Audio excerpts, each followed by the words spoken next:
my YouTube channel. Today we're going to test and review this electronic sniper gun.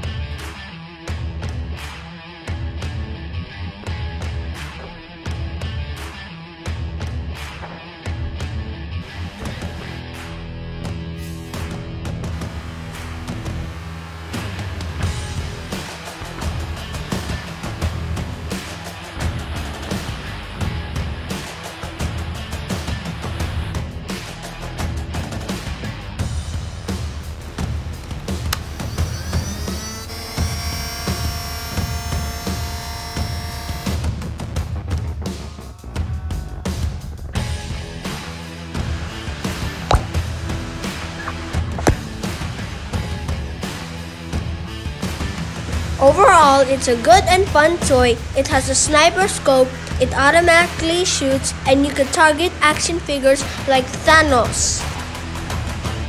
Thanks for watching. Don't forget to like and subscribe to my channel. Have a good one. See ya!